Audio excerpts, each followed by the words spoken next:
Posibleng sa 2015 na maaksyonan ng Kamara ang Freedom of Information Bill.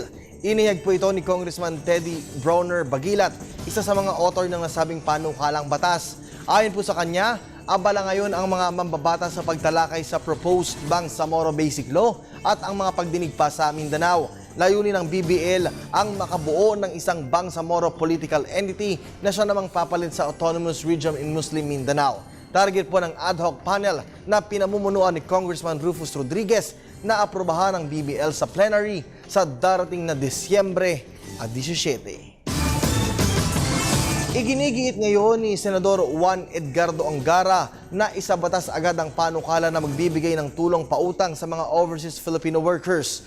Tinukoy po ng Senador ang Senate Bill 1955 o ang Overseas Credit Assistance Act of 2013 na kanya pong ipinanukala. Una